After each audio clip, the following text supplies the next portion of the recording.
Olá pessoal, bem-vindos à Introdução à Antropologia. Bom, a gente já viu que existem várias formas de se ser humano, de que a nossa capacidade humana de produzir cultura resulta numa grande quantidade de formas de vida e de pensamento, que a cultura modela uma visão de mundo, que a cultura opera fazendo com que a gente pense de uma determinada maneira e aceite como natural determinados hábitos e valores. E que nós naturalmente não somos muito sensíveis às outras formas de ver e de pensar o mundo. Bom, a antropologia se esforçou ao longo do século XX para produzir uma forma de compreensão dessas várias maneiras de ser e estar no mundo que superasse esse etnocentrismo que é natural na espécie humana. O que a gente vai ver agora com esse texto do Malinowski, que a gente vai discutir nessa sessão, é o nascimento aí de quase que de um manifesto em favor de uma metodologia para o trabalho antropológico que seja capaz de fato acessar essas outras formas de ser e estar no mundo da maneira mais cuidadosa e menos marcada pelas nossas próprias perspectivas. É assim que a gente pode entender a introdução que ele faz desse livro, que é resultado da sua pesquisa de doutorado sobre os trobrendeses, um pequeno conjunto de ilhas ali na Oceania, próximo a Papua Nova Guiné, e que ele vai chamar muito poeticamente de os argonautas do Pacífico Ocidental.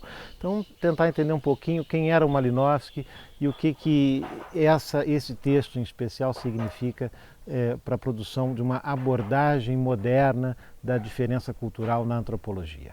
O Malinowski é formado originalmente em física e matemática, faz o seu doutorado na Polônia, e lá por volta de 1908 e 1910 ele tem contato com a antropologia porque diz a lenda que estava muito doente e acamado pegou para ler o livro do Fraser, O Ramo de Ouro, e se encantou com a ideia de conhecer e entender a diversidade cultural humana e a história de formação dessa diversidade.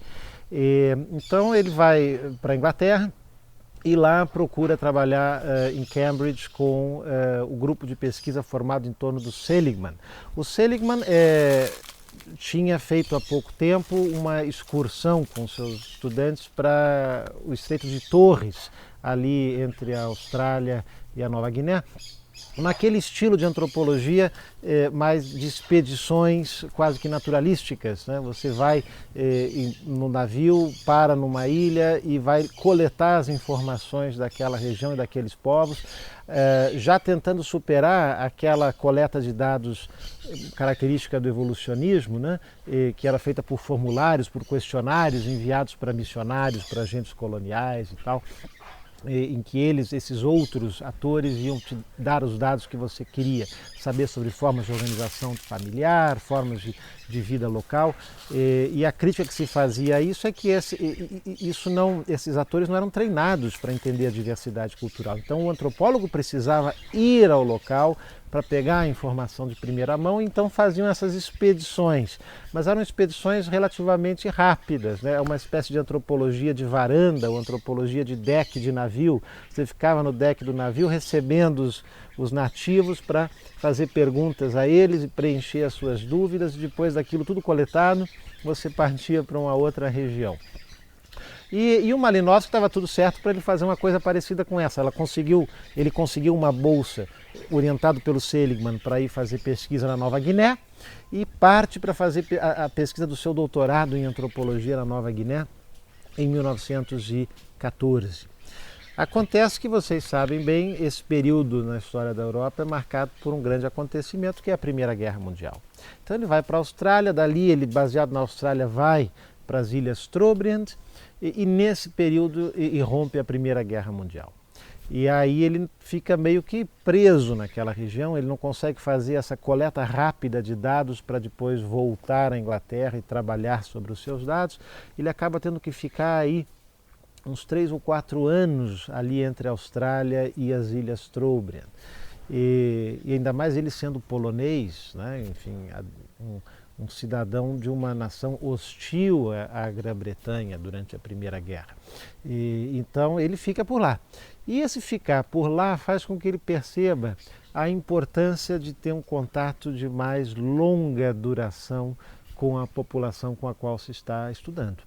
E é a partir daí que ele começa a se dar conta de que há uma diferença importante na qualidade dos dados produzidos quando você tem algum tipo de convivência com o grupo com o qual você está estudando. E é isso que ele tenta traduzir nessa introdução à sua obra, ao seu livro, Os Argonautas, como uma espécie de manifesto em favor do que a gente veio a chamar o moderno trabalho de campo na antropologia. O trabalho de campo na antropologia já não seria mais, a partir aí dessa obra, um trabalho de excursão rápida para preencher questionários e fazer entrevistas. Ele passa a depender também de um conjunto de outros métodos de produção de dados que são dependentes de uma convivência com o grupo com o qual você está estudando. Bom, a gente pode entender então essa introdução aos Argonautas como um manifesto em favor do trabalho de campo da antropologia, construído a partir de uma experiência pessoal e teórica, né? E um manifesto que traz uma carta programática. Como e o que um antropólogo deve buscar fazer no seu trabalho de campo.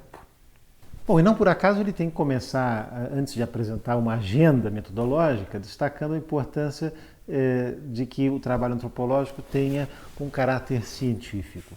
Quer dizer, e a preocupação aqui é basicamente a de distinguir a produção de um conhecimento sobre o outro, que tem e toma os cuidados necessários para evitar um olhar etnocêntrico, daquele conhecimento sobre o outro que era então amplamente produzido pelos discursos coloniais, pelos discursos missionários, né, que tomavam o outro como um espelho de si mesmo. E é isso que ele quer dizer com o científico, né? É preciso que a gente tenha alguns cuidados metodológicos.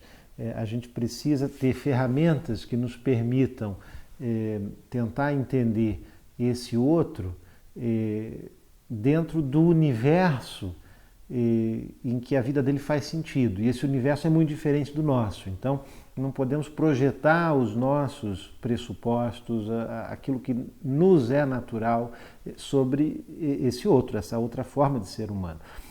Então, é preciso que a gente tenha alguns métodos, alguns cuidados, algumas ferramentas, que é o que ele vai chamar aqui de uma preocupação com o método científico. E ele diz, bom, se na física, na matemática, todo livro começa, toda obra começa apresentando a sua metodologia, como é que eu cheguei naqueles resultados, eu tenho que começar o meu trabalho de descrição sobre a vida dos trobriandeses dizendo como é que eu cheguei nesses resultados. É ter uma transparência com o leitor de apresentar os seus métodos e dizer, olha, se qualquer outra pessoa vier e usar esses mesmos caminhos, esse mesmo método, né, vai encontrar resultados semelhantes ao que eu encontrei. Isso é o Malinowski físico, né, vindo aqui falando para um público da antropologia então nascente, dizendo, olha, precisamos ter clareza sobre os métodos. E vou dizer então aqui, antes de começar a falar qualquer coisa sobre os trobriandeses, eu vou falar sobre o que foi a minha experiência de pesquisa e que métodos eu utilizei. E dadas as circunstâncias, foram métodos que implicaram uma convivência de longa duração, estruturada aí em 3 grandes períodos, entre 1914 e 1918, de vivência nas Ilhas Trobriand. E a gente poderia então dividir essa agenda do Malinowski em 2 grandes partes. Primeiro, o que que se deve fazer, o que a pessoa que está procurando produzir um conhecimento antropológico sobre uma outra cultura deve fazer. E a segunda, o que se deve buscar na pesquisa antropológica. Então são vamos dizer, duas dimensões desse texto. O que fazer em campo e em busca do que nós estamos quando estamos em campo. Bom, a primeira dica sobre o que fazer é fazer coisas com um objetivo que ele chama de científico, quer dizer, de fato, disposto a compreender o outro nos seus termos. Porque ele está falando numa época em que muita da pesquisa sobre esses outros eram pesquisas voltadas a outros objetivos que não do simples conhecimento, né? Eram objetivos de gestão de população, seja pelos poderes coloniais queriam saber, enfim, quem mandava como, para poder encontrar uma forma mais adequada de controle e dominação sobre aquelas populações, seja pelos poderes religiosos, os missionários que queriam entender aquele povo para poder converter aquele povo. Mas o antropólogo não pode querer entender ele tem que entender por entender, né? E compreender como aquilo funciona significa você ter como objetivo principal entender qual é a lógica de organização daquela vida, daquela forma de vida social, como é que aquelas pessoas vivem, e é isso que a gente diz nos seus próprios termos, quer dizer, como que elas vivem, fazendo sentido para elas mesmas, sem o objetivo de eu entender aquilo para estabelecer uma política, para estabelecer uma agenda minha, né, de conversão ou de controle sobre aquele grupo. Então, esse primeiro alerta, que é o que ele chama de, o antropólogo precisa ter objetivos científicos. O que é isso? É entender o outro pelo desafio de compreender o outro, sem submeter isso a uma agenda externa a esse campo da ciência. É claro que hoje a gente pode dizer, bom, há aí um pressuposto de uma neutralidade da ciência que nunca é neutra, mas na época em que ele escreve, isso já é um alerta importante de dizer, não, nós estamos entendendo, buscando a compreensão do outro pela compreensão, pela produção de uma compreensão das diversas formas de ser humano, que não deve se submeter a uma agenda exterior a isso que ele está chamando de uma agenda científica. Bom, e aí vem uma dica preciosa que ele diz, para isso a gente tem que ter boas condições de trabalho. O que ele está querendo dizer com boas condições de trabalho? Manter-se o mais próximo possível da vida nativa. Porque era comum, então, nessa antropologia de deck de navio ou de varanda, de você chegar aos nativos por meio dos agentes coloniais. Tá? Então você ficava hospedado no escritório da administração colonial. E lembremos que, basicamente, nós estamos falando de pesquisadores ingleses, europeus, que iam pesquisar povos das colônias do seu império, né? Linguistas, estudiosos do direito, antropólogos, então, como uma ciência emergente e tal, que iam para as colônias do seu império, como, portanto, um cidadão do império, estudar os nativos daquela colônia. E ficavam muito próximos dos administradores coloniais, dos escritórios de administração colonial, e tinham o seu acesso à vida nativa intermediada já por essas estruturas de gestão da vida política local. E ele está dizendo isso não é uma boa condição de trabalho para o antropólogo. Você tem que estar lá na vida nativa, né? Saia do escritório de administração colonial e monte uma tenda na aldeia e vá lá viver o mais próximo possível da vida da aldeia, porque a vida é cheia de imponderáveis. Você tem que estar no meio da muvuca, porque os acontecimentos vão estar ali. E você não pode querer ter acesso a eles pelo filtro múltiplo das narrativas que chegam até a administração colonial, que depois vão chegar até você. Não, você tem que ter uma leitura o mais de primeira mão possível. Então, procure se afastar dos missionários, dos administradores e vá viver o mais próximo possível do povo com o qual você está estudando. Bom, mas isso só não basta.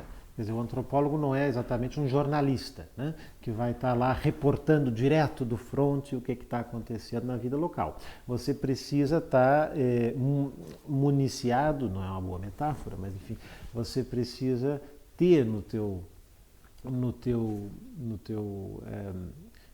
na tua maleta, né, um conjunto de métodos adequados para produção e coleta de dados e de informações. Então ele gasta um pouco de tempo aí explicando quais foram os métodos que ele usou para a produção de dados e de informação. Não é um simples observar cândido, assim, inocente da realidade. Precisamos ter métodos adequados. E método aqui também não é só aquela coisa de fórmulas de produção de dados, é mesmo a construção de um olhar. A primeira coisa que você tem que ter como um método adequado para a produção de dados aqui é uma abertura para o novo. Se você chega em campo já com um formulário fechado, um conjunto de questões, o que você quer saber muito definido e só olha para aquilo, você perde de vista, de repente, coisas que são muito importantes para a vida daquele povo. E que estão ali gritando para serem ouvidas, mas você não ouve porque você está só focado naquilo que você queria ver e queria saber, e já tem um formulário pronto e você quer que as pessoas preencham aquele formulário ou respondam aquele questionário. Isso não é bom, isso não é parte do método etnográfico. Você tem que ter uma abertura para o novo, para coisas que o campo vai te trazer, situações que você nem imaginava que pudessem acontecer, de repente elas acontecem durante o campo e aí você vai ficar desesperado porque perdeu o controle sobre a pesquisa. Não, você tem que ter a abertura para aprender com aquilo. Então, estar aberto a aprender com o novo e com o que o campo te traz, com as vivências do campo, né? Isso é parte desse método adequado para a produção do conhecimento e dos dados ali dentro. O que não quer dizer que você deve Ir assim, sem preparação nenhuma para o campo. O que o campo me trouxer eu registro. Não, você tem que ir já com algum esquema mental montado. Você tem que ir com alguma teoria, você tem que conhecer o que já se escreveu sobre aquela região, sobre aquele grupo populacional. Você tem que saber o mínimo sobre o que nós já temos sistematizado sobre aquela região e aquele grupo para entender melhor o que você vai encontrar por lá. Então, a proposta do Malinowski, e isso persiste até hoje na antropologia, é um cruzamento entre uma preparação conceitual prévia, a produção de um esquema mental, de um quadro de conceitos que vão orientar as tuas perguntas em campo, com a própria vivência do campo. Você tem uma relação dialética aí entre a vivência do campo e os conceitos que você trazia antes, ou seja, entre a teoria e a etnografia. E é por isso que até hoje a gente pensa a produção teórica e conceitual na antropologia como sendo uma teoria etnográfica, né, que vem desse cruzamento entre o desenvolvimento de categorias de análise, de conceitos que você tem que ter antes de ir a campo na cabeça, né, de uma tradição disciplinar, com a premência, com a prioridade dada ao que é vivido no campo, porque é ele que permite, é essa vivência que permite renovar essas categorias, né, e fazer com que elas também se transformem depois no teu diálogo com os teus interlocutores de pesquisa no campo e com os teus colegas da antropologia, né? O Malinowski também vai um pouco mais a miúde falar dos instrumentos concretos que a gente tem que ter para produzir os dados mais sistematizados no campo. Então, o uso de tabelas, né, de quadros, de gráficos, a coleta de genealogias, as entrevistas. Quer dizer, há um conjunto de ferramentas mais comezinhas, mais pé no chão, que a gente tem que ter para poder produzir dados mais sistemáticos dessa realidade. Não é só vivenciar e presenciar o que lá acontece, mas é fazer também uma provocação de produção de dados, e aí ele traz essas ferramentas. Bom, ferramentas que ele vai dizer buscam nos ajudar a delinear leis e padrões da vida local. E isso é algo que era então muito caro para essa antropologia nascente, que vai depois ser enfatizada por várias tradições teóricas da antropologia, de que o antropólogo vai a campo, vai produzir dados, mas esses dados não são um simples registro do que acontece, de qualquer coisa que aconteça. Ele está em busca de padrões, de regularidades, daquilo que é a norma da vida social, daquilo que, num determinado contexto, que seria essa cultura, se repete, daquilo que é o conjunto de leis, mesmo que não escritas, né, que organizam a vida social ali dentro. Né? Então, nós não estamos apenas em busca das histórias pitorescas de uma narrativa de um viajante, como nós vimos na narrativa do Auguste de Saint-Hilaire, aqui na Viagem à Província de Goiás. Nós estamos em busca de entender, por isso é preciso tempo, é preciso ficar lá durante algum tempo, entender quais são as regras, as leis não escritas, mas leis que organizam a vida social naquela cultura.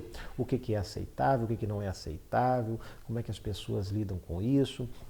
Então eu preciso ter ferramentas práticas por meio de entrevistas, de questionários, de genealogias, para ir delineando de uma maneira mais clara e mais sistemática quais são esse conjunto de normas que organizam a vida social naquele povo, naquele conjunto de aldeias, naquela cultura. Bom, isso nos leva então a segunda grande questão dessa introdução, que é que a pessoa que quer fazer antropologia deve buscar no trabalho de campo. E a primeira coisa, então, que se deve buscar é compreender a forma geral de organização social daquele grupo, por ele mesmo. Né? É dar uma descrição e uma interpretação mais completa possível sobre a totalidade da forma de organização social daquele povo. Como é que ele está organizado, estruturado, como é que ele se pensa, como é que ele vive, qual é o seu conjunto de normas, o seu conjunto de valores, enfim, dá um retrato que permita definir ali o que é a cultura daquele grupo. É o que a gente poderia chamar de fazer a anatomia da organização social de um grupo. Descrever quais são as normas sociais cristalizadas em atos que vão permitir a vida social ali dentro. Essa é uma primeira dimensão, que a gente poderia chamar descrever o esqueleto daquela cultura. Né? O conjunto de normas sociais cristalizadas, mesmo que não escritas, não ditas às vezes, inconscientes, mas que são observadas por todos e que todos sabem que se você não fizer aquilo daquele jeito, isso é uma gafe ou mesmo um grande escândalo, né? E terá consequências. Então é esse conjunto de normas que todos respeitam ou que acreditam que devem respeitar, mesmo que não respeitem secretamente. Né? E a gente sabe bem que as pessoas não vivem sempre de acordo com as normas, né? Mas todo mundo tem um discurso público que diz que devemos respeitar essas normas e vamos criticar aqueles que não as respeitam. Né? Então esse conjunto de normas que organizam a vida social é o que o Malinowski vai chamar de o esqueleto. Né? Essa anatomia da organização social é o esqueleto, a ossatura daquele grupo. E essa é a primeira coisa que a gente deve buscar no trabalho de campo, tentar sistematizar e descrever essa ossatura, esse esqueleto da vida social ali dentro. Mas um organismo não se mantém só com o seu esqueleto, essa é só a primeira parte. Né? Um corpo social, e eu estou aqui falando porque para o Malinowski essas metáforas orgânicas são importantes, ele é um dos autores que vai falar muito em função social, a gente vai depois falar um pouco mais sobre isso. Mas o esqueleto só não basta, é preciso ter carne e sangue também. E isso a gente deve buscar no trabalho de campo. Não só as normas, mas como que as pessoas vivem as normas sociais. A carne e o sangue é a vivência cotidiana que aquela população faz do seu universo normativo. E para isso não tem questionário, não tem antropologia de varanda ou de deck de navio que resolva. Eu preciso estar lá, vendo e observando como que as pessoas vivenciam aquelas normas. E eu vou principalmente conseguir ver isso melhor nas situações mais críticas, em que uma norma é descumprida, por exemplo. Como é que as pessoas reagem quando aquela norma é descumprida? Se eu não estiver lá acompanhando o fenômeno e vendo a coisa em ação, é mais difícil eu entender isso. Daí a importância, ele vai dizer, de viver lá, de estar lá por um longo período, para poder observar o que acontece, e especialmente nessas situações em que uma norma é quebrada, em que alguém é objeto de um escândalo social, né? Ali eu consigo observar melhor essas situações, ver como que as pessoas, não apenas quais são as normas, mas como que as pessoas interpretam essas normas e que tipo de dinâmica social a interpretação das normas produz. E é isso que ele quer dizer quando ele fala que o antropólogo tem que descrever os fatos da vida cotidiana. Os fatos da vida cotidiana não é fazer um diário daquele povo, um anedotário daquele povo, um relato de viagem. Não, é entender como que as normas são vividas ali dentro, a partir dos relatos dos fatos da vida cotidiana. E para isso há uma ferramenta muito importante também, vamos dizer, não diria inaugurada, mas enfim, nesse texto ela aparece com força, que é a ideia do diário de campo. Quer dizer, você está ali vivendo uma experiência com um grupo populacional qualquer, você tem que escrever a sua vivência todo dia e fazer tanto um diário das suas percepções daquele dia, do que você viu, observou, deixou de observar, o que você sentiu, o que você estranhou, né? Porque isso acontece com o tempo. Se você está lá muito tempo, durante um pouco, você deixa de estranhar as coisas, você vai se anativando de alguma forma. Então esse estranhamento das primeiras coisas é muito importante que se registre num diário de campo. Como também fazer um caderno de campo no qual você vai sistematizando lá os mapas, os gráficos, as genealogias. Mas essa dimensão do diário, do registro dos fatos cotidianos, né, pelos quais você está passando no teu campo, é muito importante. E é parte também da experiência do trabalho de campo. Porque é ali que a carne e o sangue vai aparecendo e vai recobrindo aquele esqueleto de normas.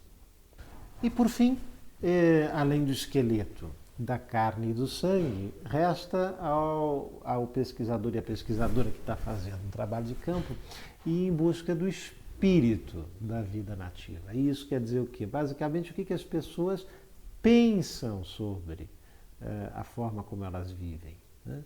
Pensam sobre as suas normas. Elas não apenas têm normas, elas não apenas vivem as normas, elas pensam sobre as normas. Elas produzem reflexões e elaborações simbólicas sobre as suas normas. E esse é o espírito, essa dimensão mais cosmológica, mais do conjunto de interpretações que essas pessoas com as quais você está estudando vão produzir sobre a sua forma de vida. E isso também tem que ser objeto de atenção do pesquisador em campo.